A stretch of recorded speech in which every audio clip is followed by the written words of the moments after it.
Hey buddy. Oh hi, how can I help? Was wondering if you could come up with a name for our latest 4K 144Hz gaming monitor with HDMI 2.1 ports. Oh sure, no problem, I've got this. It's the Acer Predator XB323QK NV. You're taking too long. You're fired.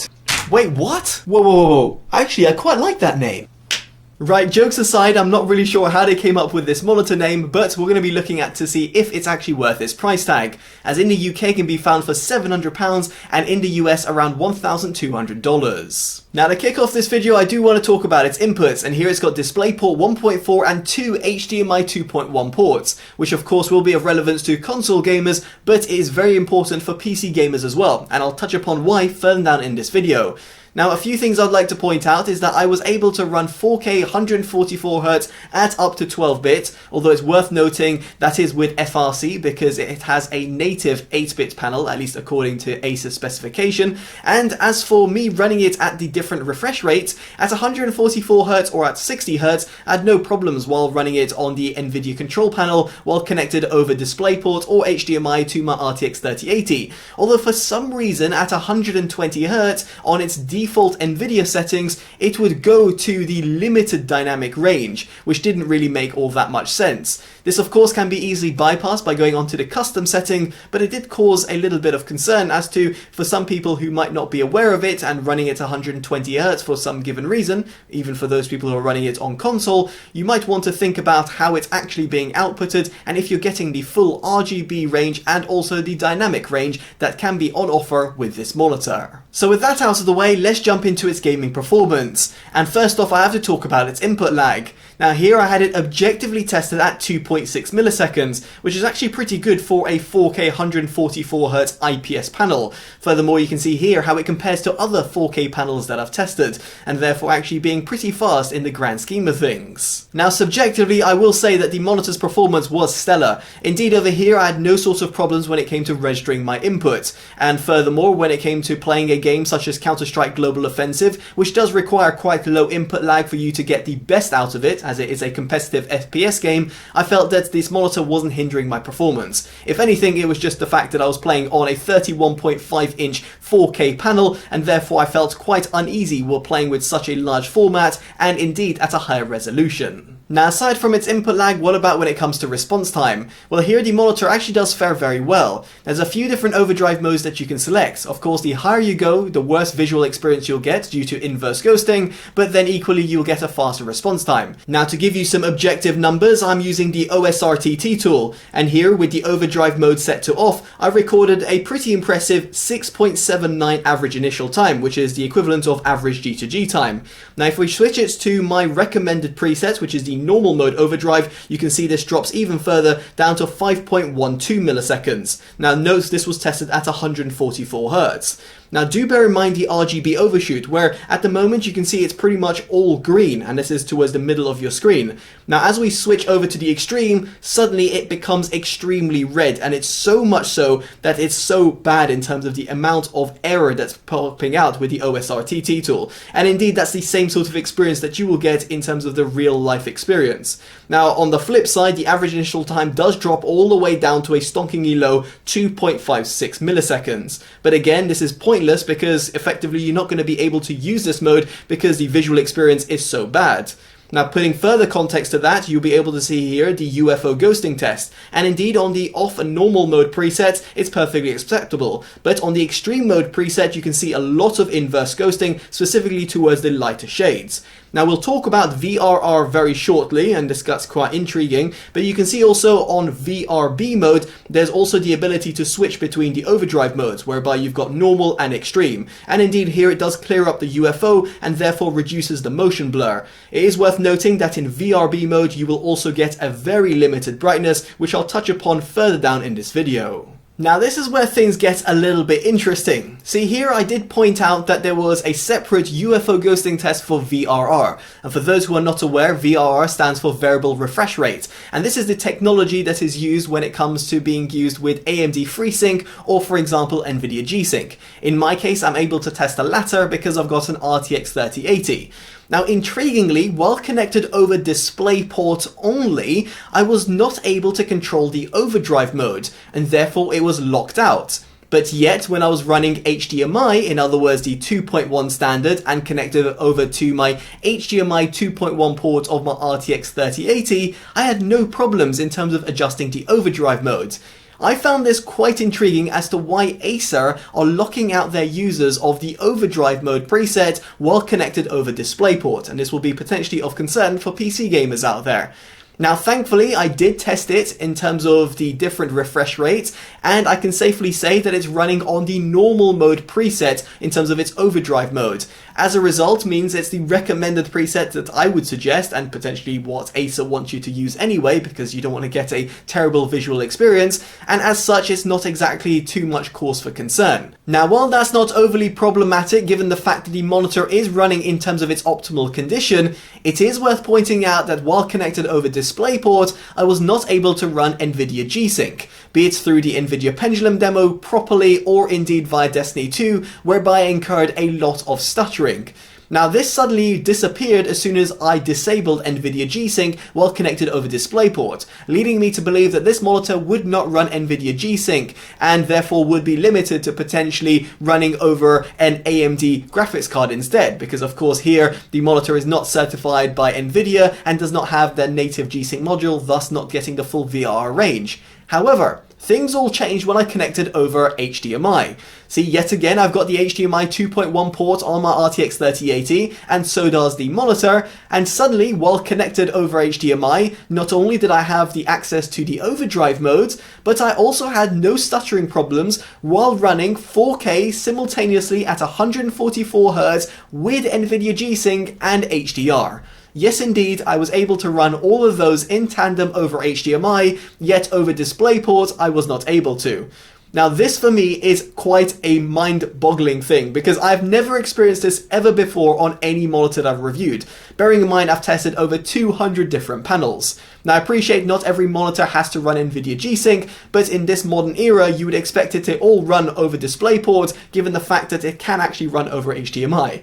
Now, doing some brainstorming with Adam from PC Monitors, and shout out for him for actually giving me the pointers, is that it could be because it's running the HDMI 2.1 VRR technologies, and thus being aimed towards console gamers that do want to benefit from that tear-free gaming experience while connected over to their AMD GPUs. Now, after the countless amount of tests I put through this monitor, I wanted to look at how its HDR performance would fare.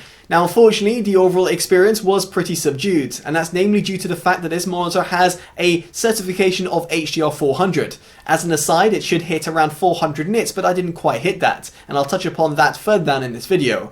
But here, of course, it can't compete with monitors that have HDR 600 or HDR 1000 or 1200 or above. Now, furthermore, it doesn't have any sort of local dimming technology, and as a result won't give you those deeper blacks on an IPS panel, and furthermore won't give you that sort of lifelike feel like you'd get on those monitors that have HDR and full array local dimming. Now, on the flip side, I should give some kudos to Acer for tuning the overall HDR color performance, because here, when looking at Destiny 2, I didn't feel that my image was overly washed out or grayed out like you'd find on some other HDR 400 certified monitors. Indeed, over here, the Acer monitor dealt well with the HDR signal and therefore produced a pretty color accurate tone, one that wasn't overly saturated, such as like you'd get on an SDR image. So next up we get onto console gaming, and here you will be able to run 4K 120Hz with VRR technologies using the full bandwidth HDMI 2.1 ports which are provided on this Acer monitor. Now, as for the overall response time, the same sort of applies to the 144Hz results, but nonetheless I tested it to 120Hz and 60Hz. Here on your screen you'll be able to see the 120Hz results, whereby I would recommend running on terms of its normal mode preset due to getting a better visual experience, and equally at 60Hz the same sort of applies. The overall average initial time both at 60Hz and 120Hz are seriously impressive. Now, to emphasize the overall visual experience that you'll attain, you can see here the UFO ghosting test at 120Hz. And here you can see that the extreme mode preset doesn't give you a good visual experience due to the amount of inverse ghosting that's present. Now note, very much like at 144Hz, while connected over DisplayPort and using VRR technologies, it will be locked to the normal mode overdrive. Now as for VRB, you can enable or disable it at 120Hz, but again do bear in mind it will limit the peak brightness quite severely, but it's worth noting that VRB is no longer available at 60Hz. And yes, over here you can see the performance at 60Hz in terms of the UFO ghosting test, and yes, there is a lot of blur that does occur, so it's just worth considering. Equally, there's a lot of inverse ghosting on terms of its extreme mode preset, but hopefully that's pretty clear right now that that is not the overdrive mode that you'd want to be running if you do get this monitor. So with the gaming section out of the way, what about when it comes to image quality? Well, this monitor sports a flat 31.5 inch IPS panel, and it does have some matte coating on it. Of course, it runs 4K at up to 144Hz. Now it's worth noting that through the monitor's OSD you can enable an sRGB emulation mode, which thankfully doesn't limit the peak brightness, which is very good because a lot of manufacturers do limit the peak brightness for some given reason. Now through said mode and using my calibrators, I notice a gamut coverage at 98.1% and a gamut volume of 107.6% in comparison to the sRGB standard. You can see below how it compares. As for the average delta-E, it sits at 1.29 and a maximum of 3.45. Which isn't too shabby.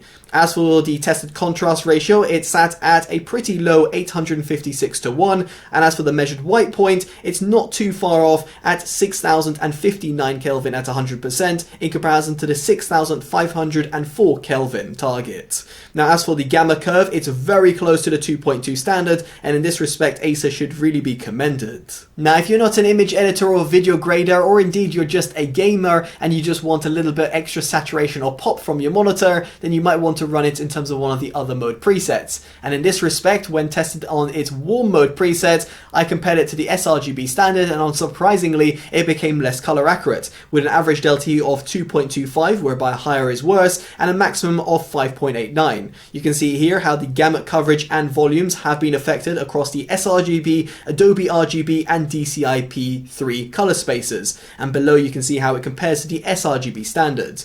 Now as for the tested contrast ratio, it doesn't shift, but the measured white point does shift slightly positively at 6102 Kelvin at 100%. And as for the gamma curve, it does sit pretty close to the 2.2 standard, although it isn't as refined as the sRGB mode. Now as for its brightness, I had it tested at 383 nits, both in HDR and SDR, and that is a little bit shy of the HDR 400 certification requirements. Nonetheless, in terms of its minimum brightness, it gets to 64 nits, and as for VRB, you can see here in terms of the normal and extreme mode presets, it gets down all the way to 59 and 28 nits respectively. Now aside from peak luminance, what about when it comes to brightness uniformity? Now this is somewhat panel lottery, but on my tested panel, I was left a little bit unimpressed towards the left-hand corner of the monitor. Equally, in terms of backlight bleed, I did notice quite a bit towards the top half of the panel. Now, it didn't overly bother me, but if you are playing a lot of games that have quite a bit of dark scenes, or indeed watching movies that have them, then you might want to consider getting a VA or TN panel, or better still, one that has full array local dimming in order to get true black colors. Now, moving past all these tests, I would like to have a quick word about its build quality. Now, the monitor's design is very snazzy due to its three-side borderless design, and also due to the bottom bezel being relatively thin, and also having the Predator logo slapped on it.